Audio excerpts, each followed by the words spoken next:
हाँ, तो today is the part 3 of regression analysis. अब जो हम क्वेश्चन नंबर 13 स्टार्ट करने जा रहे हैं, क्वेश्चन नंबर 13 में क्या था? क्वेश्चन नंबर 13 के अंदर आपको क्या हुआ है, डेटा एज दी हुई है, ब्लड प्रेशर दिया हुआ है। फिर से क्या बोला आपसे, कोरिलेशन कोफिशिएंट निकालो एक्स एंड वाई के बीच में। क्लियर है? अब कोरिलेशन कोफिशिएंट बोल दिया, इसका मतलब हमें बी एक्स वाई और बी वाई एक्स निकालने हैं। दूसरे टर्म में क्या बोल रहा है, रिग्रेशन इक्वेशन भी निकालो वाई ऑन एक्स। फिर बोल रहा है estimate the blood pressure of women whose age is 45 years. मतलब हमें इस क्वेश्चन में भी 3 पार्ट पूछ लिए। हमने क्वेश्चन नंबर 13 ही क्यों उठाया, क्योंकि क्वेश्चन नंबर 13 कई बार एग्जाम में आ चुका है। क्लियर? इसके सिमिलर क्वेश्चन एग्जाम में मिल जाएंगे। तो हम लोग क्वेश्चन नंबर 13 कंटिन्यू करते हैं। ठीक है, मैं डायरेक्टली डेटा कॉपी में पेस्ट कर रहा हूँ, आप लोग वहाँ से कॉपी कर लेना, इधर या क्वेश्चन का स्क्रीनशॉट ले लो आप। क्लियर है? तो क्वेश्चन नंबर 13 करते हैं। हाँ, तो क्वेश्चन नंबर 12 स्टार्ट करते हैं। क्वेश्चन नंबर 12 में एक्स और वाई दिया हुआ है, मतलब एज और बीपी दिए हुए हैं। क्लियर है? मैंने क्या करा, एक्स का टोटल निकाल लिया 522 और ये वाई का टोटल कर दिया 1417। अब बोला एक्स का मीन निकाल दो, लास्ट में भी जरूरत पड़ती है, पहले ही निकाल लो। 522 अपॉन में कितने थे, 10 से डिवाइड करो, कितना आ जाएगा 52.2। सिमिलरली क्या करो, वाई का मीन भी निकाल दो। वाई का मीन कितना हो जाएगा, sigma Y divide by number of observation, मतलब 141.7। क्लियर है?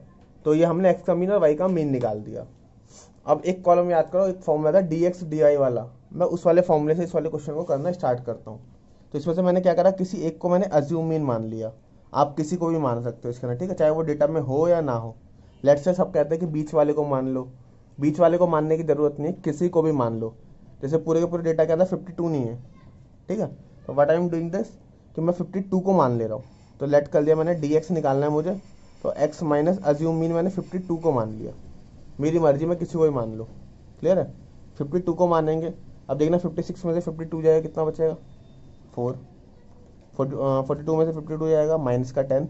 36 में से जाएगा, कितना हो जाएगा माइनस का 16। क्लियर है? इतना है, 36 में से माइनस करोगे 52 तो 16। ऐसे 47 में से 52 जाएगा तो माइनस का 5। 49 में से 52 जाएगा तो अगेन माइनस का 3। 42 में से 52 जाएगा तो माइनस का 10। 60 में से 52 जाएगा तो 8। 72 में से 52 जाएगा तो 20। और 63 में से 52 जाएगा तो 11। और 55 में से 52 जाएगा तो 3। मतलब कहने का मतलब क्या करा हमने, हमने इस एक्स वाले कॉलम में से 52 को माइनस करा। ठीक है, जितने भी कॉलम्स थे, बस साइन का ध्यान रखना, अगर एक भी साइन गलत हो गया आंसर गलत आ जाएगा। ठीक है, इसका टोटल बाद में कर लेंगे हम डी एक्स का। सिमिलरली एक कॉलम बनाया हमने डी वाई का, तो इसमें से भी हम किसी को भी अज्यूम मीन मान सकते हैं। तो लेट्स से मैं किसको मान लूँ, जिसको बोलोगे आप मान लेंगे। तो मैंने सपोज करो 140 को मान लिया, इजी है, सब में से माइनस करना इजी होता है। तो 140 को मैंने क्या मान लिया, अज्यूम मीन मान लिया। तो यहाँ पे मैं लिख रहा हूँ वाई माइनस 142। क्लियर है? अब करते हैं, 147 में से 142 जाएगा, कितना बचेगा 5। 125 में से 142 जाएगा, 125 में से माइनस करोगे 142 को, ये हो जाएगा माइनस का 17। ऐसे 118 में से 142 जाएगा तो माइनस कर लो, कितना आ जाएगा देखना, माइनस का 24। ऐसे 128 में से 142 को घटाओगे तो माइनस का 14। 145 में से 142 जाएगा तो 3।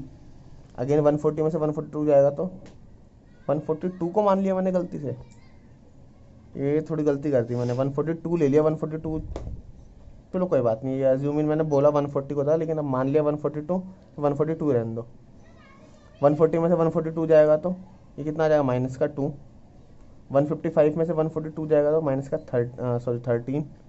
160 में से 142 जाएगा तो 18। फिर यहाँ पे 7 and the last one is 8। Clear है? ये सारी की सारी वैल्यूज आ गई। मैंने बोला था 140 को अज्यूम मीन मानने के लिए, बट लेट से मेरे से गलती से 142 लिख गया, तो बस मैंने भी क्या करा, इसी के अकॉर्डिंग कैलकुलेशन स्टार्ट कर दी।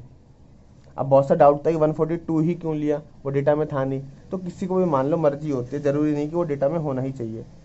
ठीक है, वो स्टार्टिंग में मैंने 142 बोल दिया था, हो सकता है मे भी वो गलती हो गई हो। आप उसको क्या कर लेना, अज्यूम मीन 142 मान के कर लेना। मैंने क्वेश्चन में 142 माना हुआ है। क्लियर? अब मैंने यहाँ पे कॉलम बनाया डी एक्स स्क्वायर का, मतलब क्या करना है, इस डी एक्स वाले कॉलम का स्क्वायर करना है। तो 4 का स्क्वायर कितना हो जाएगा 16। 10 का स्क्वायर 100। स्क्वायर किसी का नेगेटिव नहीं होता, तो कोई कन्फ्यूज़न ही नहीं है इसको करने के लिए। ठीक है, 3 का स्क्वायर 9, 10 का 100, 8 का 64, ये हो जाएगा 20 का 400, 11 का 121 और 3 का 9, डी एक्स स्क्वायर आ गया। अब यहाँ पे कॉलम बना लो डी वाई स्क्वायर का, मतलब स्मॉल डी वाई स्क्वायर, उसका स्क्वायर करोगे कितना आ जाएगा ये, वाई वाले कॉलम का स्क्वायर करना है 5, 17 का स्क्वायर कितना है 289, 24 का स्क्वायर करोगे तो 576, 14 का स्क्वायर करेंगे तो कितना आ जाएगा 196, 3 का स्क्वायर करोगे 9, -2 का स्क्वायर करोगे 4, 169, 18 का स्क्वायर 324, 7 का स्क्वायर 49 एंड 8 का स्क्वायर हो जाएगा आपका 64। क्लियर है। मैंने क्या करा, एक्स वाले कॉलम का स्क्वायर करा, वाई वाले कॉलम का स्क्वायर करा। अब मुझे लास्ट कॉलम की रिक्वायरमेंट है, the column name is D X D Y. Clear है। मैं इस वाले कॉलम को बना लेता हूँ, तो कितना आ जाएगा ये 5 4 जा 20, 17 10 करेंगे तो 170, 16 की मल्टीप्लाई कर लो 24 में, 16 मल्टीप्लाई 24 हो जाएगा 384, 5 की मल्टीप्लाई इसमें करोगे ये हो जाएगा 70, -3 की मल्टीप्लाई इसमें करोगे माइनस का 9, 10 2 जा 20, 13 8 जा 104, 20 इंटू 8 करोगे 360, 11 इंटू 7 करोगे 77, 8 3 जा 24। हमने क्या करा अब तक, पाँचों के पाँचों कॉलम कंप्लीट कर लिए। थोड़ा टाइम लगता है, टाइम कंज्यूमिंग है, बट निकाल करना पड़ेगा, प्रोसीजर है। आप एक्स वाले कॉलम को करते हो उसके स्क्वायर और भी बड़े बड़े जाते हैं, इसलिए मैंने क्या करा, इसको अज्यूम मीन वाले मेथड से करा। अब मैं क्या कर रहा हूँ, इन पाँचों कॉलम का टोटल कर रहा हूँ। तो आप लोग अपने कैलकुलेटर निकाल के अपना टोटल करना स्टार्ट कर दो, मैं डायरेक्टली लिख रहा हूँ सारी की सारी वैल्यूज। क्लियर है। तो कितना कितना आ जाएगा ये, आप इसको ऐड लेस करोगे तो बस प्लस माइनस सिंबल्स का ध्यान रखना। ईजिली आप क्या कर सकते हो, प्लस वाले एक साथ ऐड कर लो एंड माइनस वाले ऐड कर लो एक साथ, फिर प्लस माइनस माइनस होता है उस वाले फॉर्मूले से कर लेना। क्लियर है। मैं डायरेक्टली वैल्यू रिप्लेस कर रहा हूँ यहाँ पर। हाँ, तो मैंने पार्ट्स को सॉल्व करा, क्या क्या आ गया, डी एक्स मिल गया हमारा 2 है, डी वाई मिल गया -3 है, डी स्क्वायर एक्स 1100 है, डी स्क्वायर वाई कितना है 181685 और डी एक्स डी वाई मिल गया 1220। क्लियर है। यहाँ तक की सारी वैल्यूज़ मिल गई हमें। लेट्स से कैलकुलेशन को आप दोबारा चेक कर लेना, मैं भी बहुत टाइम गलत कर देता हूँ। ठीक है, तो इसलिए अपने पे भरोसा रखो। बस मैं क्या बता रहा हूँ, कॉलम्स ऐसे बनाए जाते हैं, फोकस इसके ऊपर करो, बट वो सही है, इतने कन्फ्यूजन होने की जरूरत नहीं है।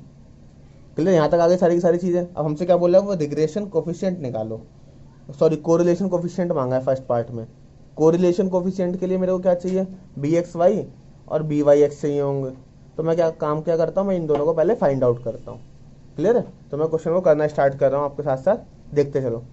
अब हमने क्या करा, फिर से वही अपना फॉर्मेट ड्रॉ कर लो, एक तरफ एक्स ऑन वाई और दूसरी तरफ वाई ऑन एक्स।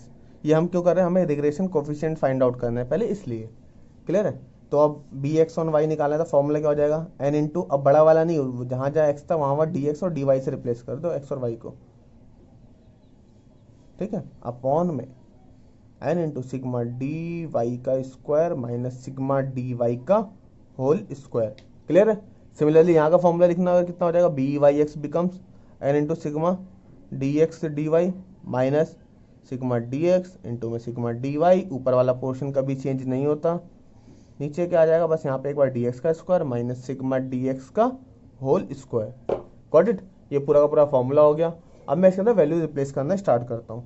तो n कितना है हमारे पास, n हमें 10 दिया हुआ है, डी एक्स डी वाई हमने निकाला था 1220 माइनस सिग्मा डी एक्स हमारा 2, सिग्मा डी वाई है माइनस का 3 अपॉन n अगेन हमारा 10, डी स्क्वायर वाई कितना निकाला था हमने 1685, तो इसको यहाँ पुट कर दिया हमने, माइनस डी वाई कितना था हमारा माइनस का 3 का स्क्वायर। लगे यार यहाँ पे भी कर दें, जब ये ऊपर वाला पोर्शन सेम है तो सोचने की जरूरत नहीं, ऊपर का तो वैसे का वैसा ही लिख दो। क्लियर है। फिर N into D square X कितना था 1100 माइनस डी एक्स कितना 2 का होल स्क्वायर। क्लियर है। यहाँ तक ये सारी चीज़ें हो गई। अब इसको सॉल्व करना स्टार्ट करते हैं हम लोग।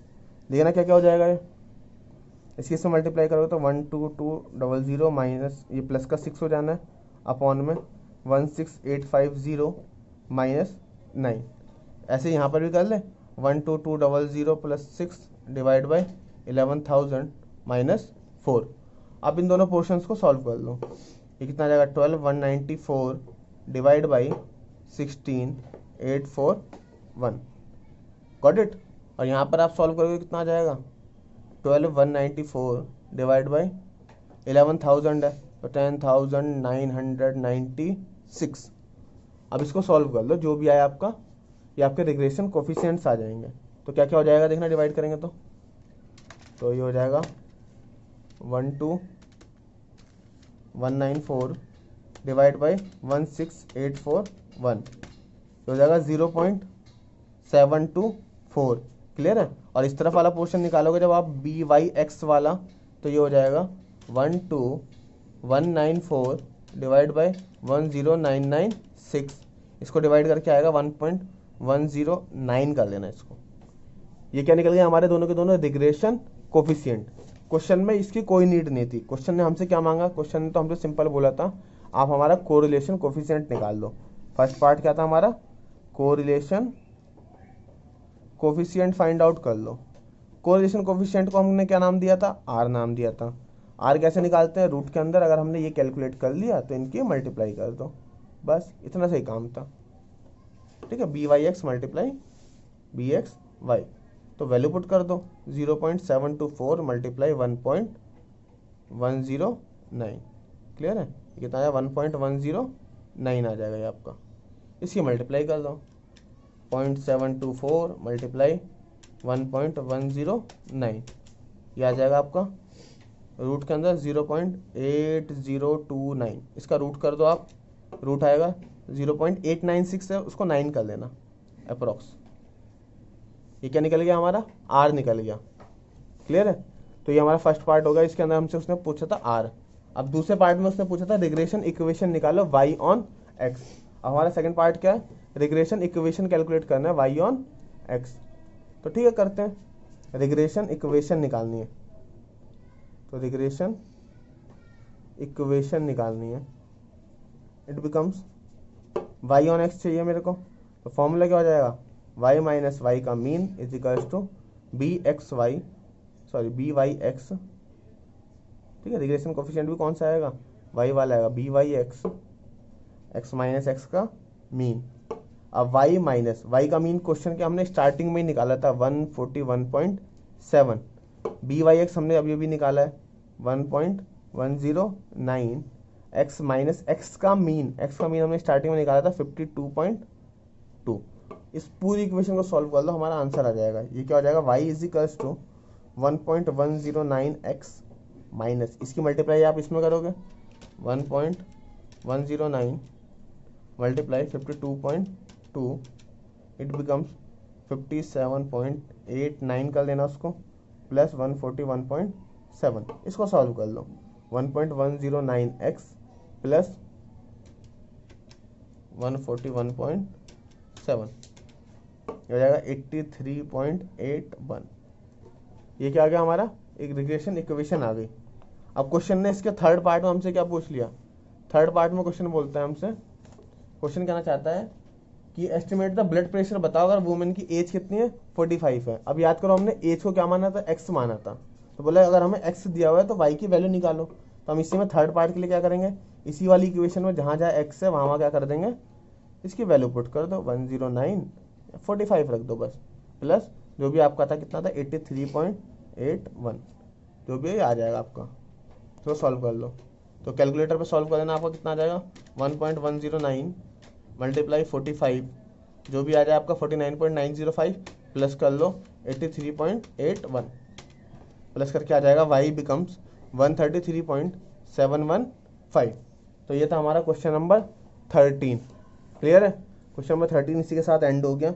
इस टाइप के जितने भी क्वेश्चन है क्वेश्चन नंबर 5 से लेकर 14 तक के, ये सारे के सारे क्वेश्चन सिमिलर है।